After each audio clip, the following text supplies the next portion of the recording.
আসসালামু আলাইকুম, সবাই কেমন আছেন? আশা করি সবাই ভালো আছেন। আমি আজকে একটা এলইডি টেলিভিশন খুলেছি।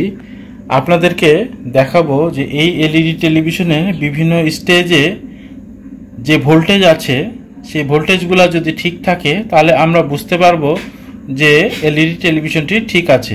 এলইডি টিভি এর বিভিন্ন অংশের ভোল্টেজগুলো যদি আমরা জানতে পারি তাহলে এই টেলিভিশনে কি ফল্ট আছে নাকি টেলিভিশনটি ঠিক আছে সেগুলি আমরা নির্ণয় করতে পারবো। সেজন্য আজকে আমি বিভিন্ন অংশের ভোল্টেজগুলো দেখাবো, কোন অংশে কি পরিমাণ ভোল্টেজ থাকা দরকার। চলুন শুরু করা যাক।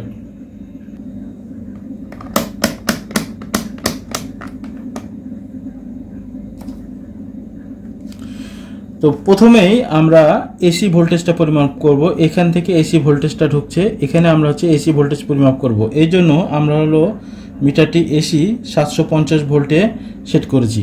এখন আমি এই প্রান্ত এবং ওই প্রান্তে ধরে দেখব যে ভোল্টেজ আসছে কিনা। তো আমি এখন দেখি, হ্যাঁ দেখেন মিটারে কিন্তু দেখাচ্ছে 227 ভোল্ট আছে, তার মানে এতটুকু অংশ ঠিক আছে। এখন আমরা এটা হলো ব্রিজ রেকটিফায়ার, এটা হলো ব্রিজ রেকটিফায়ার। এই ব্রিজ রেকটিফায়ারটা আমরা পরিমাপ করে দেখব। এখানে প্রায় 300-র উপরে ভোল্টেজ থাকার কথা। আমরা দেখব যে এখানে ভোল্টেজটা আছে কিনা। তো আমরা এটা ডিসি মোডে রাখবো, মিটারটা ডিসি এবং 1000 মোডে রেখেছি।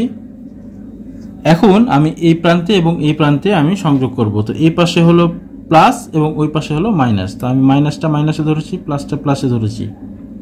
দেখেন এখানে কিন্তু ভোল্টেজ দেখাচ্ছে 309 বা 10, তার মানে এতটুকু অংশ ঠিক আছে এবং ডিসি ভোল্টেজ আমরা এখানে পাচ্ছি। এই ডিসিতে থাকা অবস্থায় এখন আমি এই যে একটা ক্যাপাসিটর আছে, এই ফিল্টার ক্যাপাসিটর, এই ক্যাপাসিটরে আমি এখন ভোল্টেজটা পরিমাপ করব।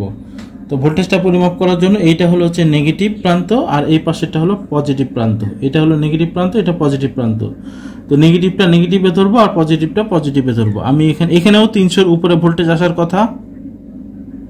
হ্যাঁ দেখুন 309 ভোল্টেজ আসছে, তার মানে এতদূর পর্যন্ত ঠিক আছে। এখন আমি এই অংশগুলোর বিভিন্ন অংশের ভোল্টেজটা পরিমাপ করব। এই জন্য আমি এই যে নেগেটিভ যে প্রোবটা আছে, এই নেগেটিভ প্রোবটাকে আমি একটা প্রান্তের সাথে সংযোগ করে রেখে দেবো এইভাবে। অর্থাৎ যেহেতু সমস্ত নেগেটিভ আমার এটার সাথে সংযোগ আছে, তাই আমি এখানে নেগেটিভ সংযোগ করে রেখে দিলাম। ঠিক আছে, এবার আমরা এখানে আসি। এখানে আমরা দেখব যে 12 ভোল্ট আসার কথা। আমরা দেখি কত ভোল্ট আসে। ডিসি 12 ভোল্ট আমরা সংযোগ করেছি। এখানে আসছে 11 ভোল্ট। ঠিক আছে, সামান্য ভোল্টেজ কম বা বেশি হতে পারে, এটা কোনো সমস্যা হবে না। 200-তে রাখি। এই যে 11.9, তার মানে এখানে প্রায় 12 ভোল্ট আছে, সুতরাং সমস্যা নাই। এখন আমি এইখানকার ভোল্টেজটা পরিমাপ করব। দেখেন এখানে আমি পাবো প্রায় 36 ভোল্ট বা তার উপরে পেতে পারি। এই দেখেন মিটারে কিন্তু দেখাচ্ছে 36 ভোল্ট, তার মানে এতটুকু অংশ ঠিক আছে। এইখানকার ভোল্টেজটা আমি পরিমাপ করব, একই 36 ভোল্ট, তার মানে ঠিক আছে। এখন আমি এই জায়গাটার ভোল্টেজটা পরিমাপ করব। এখানে আমার 12 ভোল্ট পাওয়ার কথা, দেখেন 12 ভোল্ট পাচ্ছি। আমি যদি এটা মিটারটাকে চেঞ্জ করি, এই যে 12 ভোল্ট আসছে, তার মানে ঠিক আছে এটা। এখানে এখন আমি বাক কনভার্টারগুলো যে আছে সেগুলোর ভোল্টেজটা পরিমাপ করব। এখানে আমি এখন কয়েকটা অংশে ভোল্টেজ পাবো এবং কয়েকটা অংশে আমি এখন ভোল্টেজ পাবো না। তো আমি প্রথমে এইটা পরিমাপ করি। এখানে 5 ভোল্ট আসার কথা, এই যে 5 ভোল্ট 5.11 ভোল্ট আসছে, তার মানে ঠিক আছে। এবার আমি এটাতে পরিমাপ করব, দেখি কত ভোল্টেজ আসছে। এখানে কিন্তু এই মুহূর্তে কোনো ভোল্টেজ দেখাচ্ছে না। যেহেতু ভোল্টেজ এখানে দেখাচ্ছে না, তার মানে এটা ঠিক আছে। এটা কিন্তু যখন চালু হবে, অর্থাৎ স্ট্যান্ড বাই মোড যখন ছেড়ে দিবে, তখন রিলিজ হয়ে যাবে, তখন এখানে ভোল্টেজটা আসবে। আর আরেকটা সময় আমি এখানে ভোল্টেজ পাবো যখন আমি প্রথম পাওয়ার সাপ্লাইটা দিয়ে সাথে সাথে আমি ভোল্টেজটা দেখব যে এখানে ভোল্টেজ এসে আবার চলে যাবে। সেটাও আমি আপনাদেরকে একটু পরে দেখাবো। তার মানে এখন কিন্তু আমি এখানে কোনো ভোল্টেজ পাবো না। আর এখানে আমি একটা ভোল্টেজ পাবো, এখানে আমি পাবো 1.5 ভোল্ট এবং 1.5 ভোল্ট আছে, সুতরাং সুন্দর রিডিং দিচ্ছে। এখানেও কিন্তু আমি এখন কোনো ভোল্টেজ পাচ্ছি না। যখন TV standby mode release হয়ে যাবে তখন আমি এখানে 1.1 ভোল্ট পাবো। এখানে একটা আইসি আছে, এটা হলো রেগুলেটর আইসি। এই রেগুলেটর আইসির এখানে 5 নম্বর পিন এবং 6 নম্বর পিনে আমি 3.3 ভোল্ট পাবো এবং হচ্ছে 7 এবং 8 নম্বর পিনে আমি পাবো হচ্ছে 1.8 ভোল্ট। কিন্তু এই 1.8 ভোল্ট আমি এখন পাবো না, এটা যদি টেলিভিশন রিলিজ হয়, স্ট্যান্ড বাই রিলিজ হয় তখন পাবো, তাছাড়া কিন্তু আমি পাবো না। আর একটা সময় পাবো যখন আমি প্লাগ দেব, সাথে সাথে কিন্তু এখানে 1.8 ভোল্ট দেখাবে। তো আমরা এখন দেখব যে এখানে ভোল্টেজটা আসছে কিনা। তো আমি প্রথমে হচ্ছে 5 নম্বর লেগে ধরি, দেখেন 3.3 ভোল্ট আসার কথা, 3.2 ভোল্ট আসছে, সুতরাং ঠিক আছে, চলবে। আরেকটা এখানে লেগ আছে, সেটা হলো 6 নম্বর লেগ।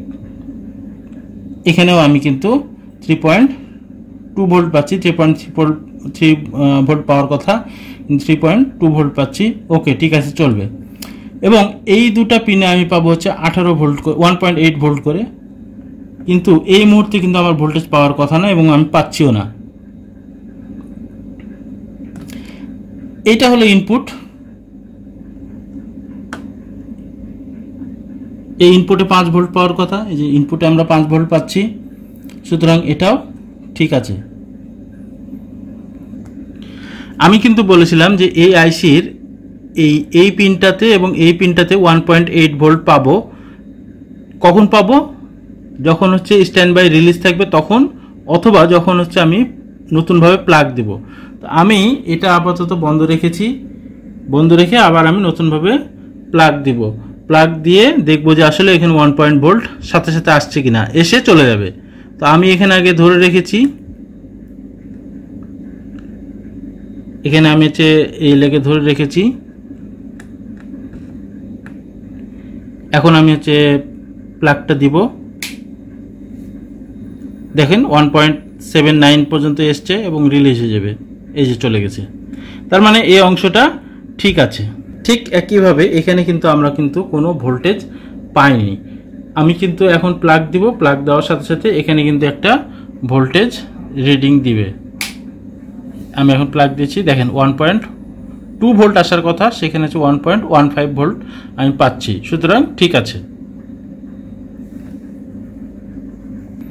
এই ছিল একটা এলইডি টেলিভিশন এর বিভিন্ন অংশের ভোল্টেজ। এটা TPMS 358 PB802 মডেল এর মাদারবোর্ড এবং এটা একটা ভালো মাদারবোর্ড। যদি টেলিভিশনে কোথাও নষ্ট থাকতো তাহলে কিন্তু আমরা যে কাঙ্ক্ষিত ভোল্টেজগুলো পেলাম সেটা কিন্তু পাইতাম না। আর যেখানে আমি কাঙ্ক্ষিত ভোল্টেজ পাবো না তার আশেপাশে আমাকে চেক করে দেখতে হবে যে আসলে টেলিভিশনে কি সমস্যা আছে। তো আজ এ পর্যন্তই, আগামীতে আবার নতুন ভিডিও নিয়ে হাজির হব। সে পর্যন্ত বিদায়, আল্লাহ হাফেজ।